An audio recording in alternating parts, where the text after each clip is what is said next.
People barely know about Asian American activism. It's becoming more visible to the mainstream in the most recent period. We have a very long and rich history of protest and active organizing against racism and for transformative change for liberatory communities. For example, in Hawaii in 1920, to protest the work conditions on the sugarcane plantations in Hawaii, the Japanese and Filipino sugarcane workers united and had a huge industry-wide strike. Mobilization was largely ethnic specific, but notably that changed in the 1960s, of course, with the civil rights movement, free speech movement, anti-Vietnam War movement, and the emergence of the Asian American movement itself, that brought together Americans of various Asian ancestries. So the term Asian American itself is a political coinage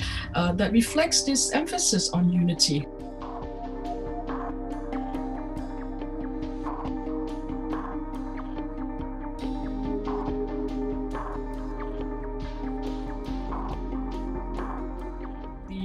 Asian American movements also work in multiracial and transnational solidarity with other groups, both in the United States, but also with people in the developing world who are fighting against racism, neo-imperialism, racialized labor exploitation, structural inequities such as access to housing, food, and healthcare that bound them together. In the 1980s, when Southeast Asian refugees first arrived in the United States from Vietnam, Laos, and Cambodia, Southeast Asian parents and Latinx parents worked together to ensure bilingual support for their children and equitable access to the curriculum for their children. You've got Grace Lee Boggs, who was a dedicated advocate and long-term advocate for African American communities. Asian American and activism seems like oxymorons, which they are not. Studying Asian American activism, it changes, it transforms us, I think, to think of ourselves as connected to a history of resistance and protest. It changes how we think change happens in society. It is through hard work, it is through education, but it isn't only through that.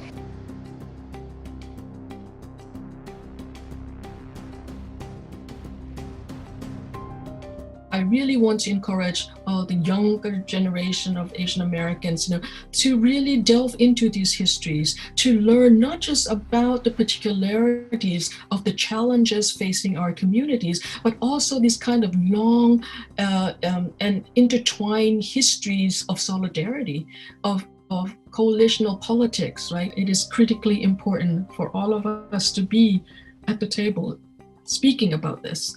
And for allies, to come together and support communities that may not have the resources, that may not have the platform. Really not just struggle for the low-hanging fruit, not just struggle for the things that are actionable items that we can do kind of in the immediate, because so often those turn into transactional reforms, when what we really need is long-haul social movement building. There's something that happens when we dream big and when we have a radical imagination. We begin to see the world that we actually want. People are talking about a lot, right? Which is self-care. And I'd like to think about it as collective care. And this is a lesson that I've really learned from Yuri Kochiyama. And she's, of course, best known for having worked with Malcolm X. She always cared about the political prisoners. She would tell people it's their birthdays, you need to send them a card. She always asked people how they were. And I think it's really important that we take time to take care of ourselves, whatever that means. And I think to be reflective and to slow down. Now to a story you'll only see here on Fox 5. South Asian Americans are one of the fastest growing ethnic groups in the U.S. And as this community roots grow deeper into second and third generations, its achievements and cultural boundaries are also expanding. All right, Dan Bowens takes a closer look in our new series, South Asian Americans Redefining the American Dream.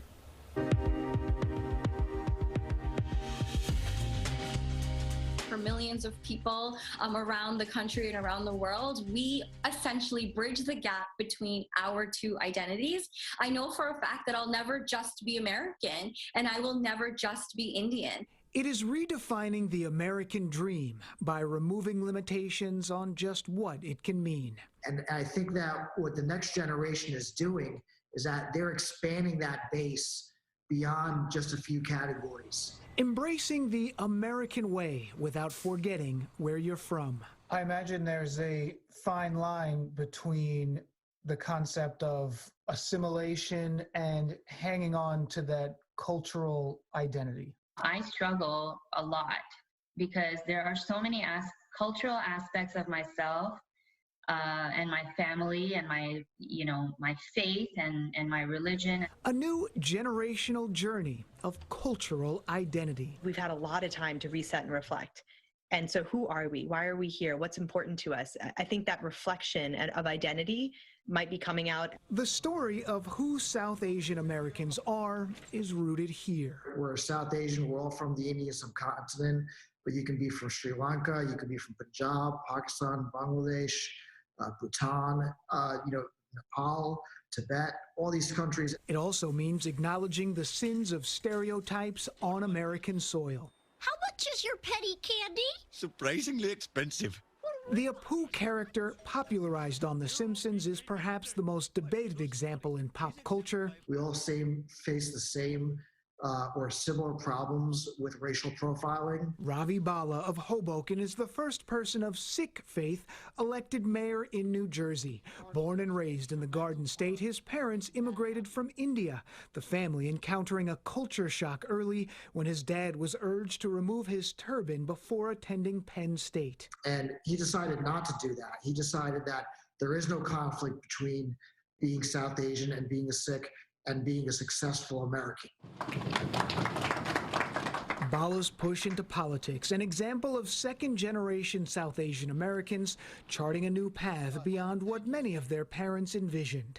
As immigrants, when you come here, you try to stay in safer lanes. You know, what is the fastest path to security, stability, prestige in a way, upward mobility, doctor, lawyer, engineer.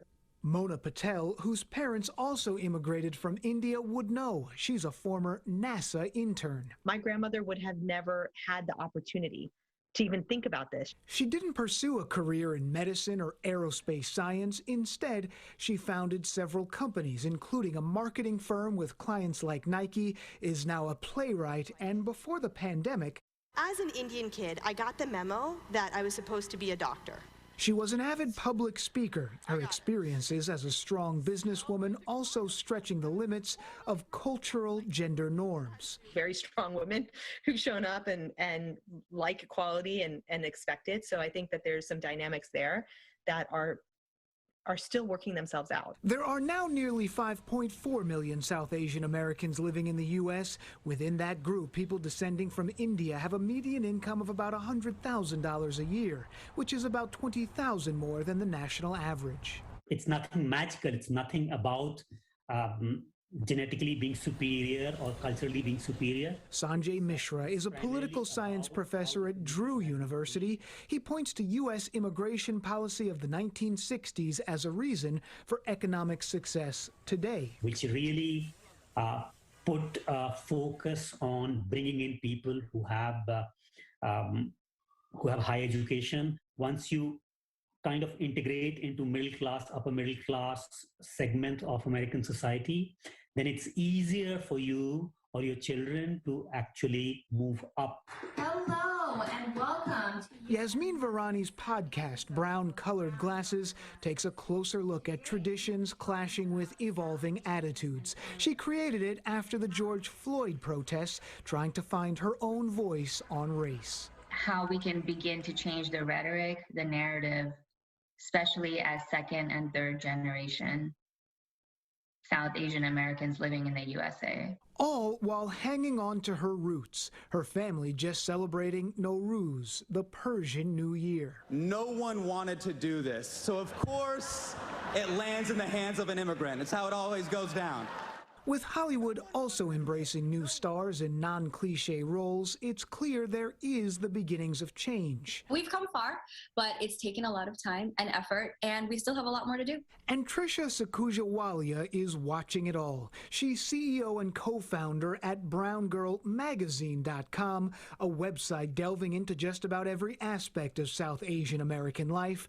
At just 31 years old, she knows this journey is far from over. And I've been grateful enough to have seen the South Asian community grow from the sidelines. And I know what it's taken us to essentially carve out that representation for ourselves. And Queens is home to the largest population of South Asian Americans in the city. It's also where we've seen progress for political representation. Last year, 2 Indian Americans were elected to New York State Assembly. The first South Asians voted into the lower house of the state legislature. Dan Bowens, Fox 5 News.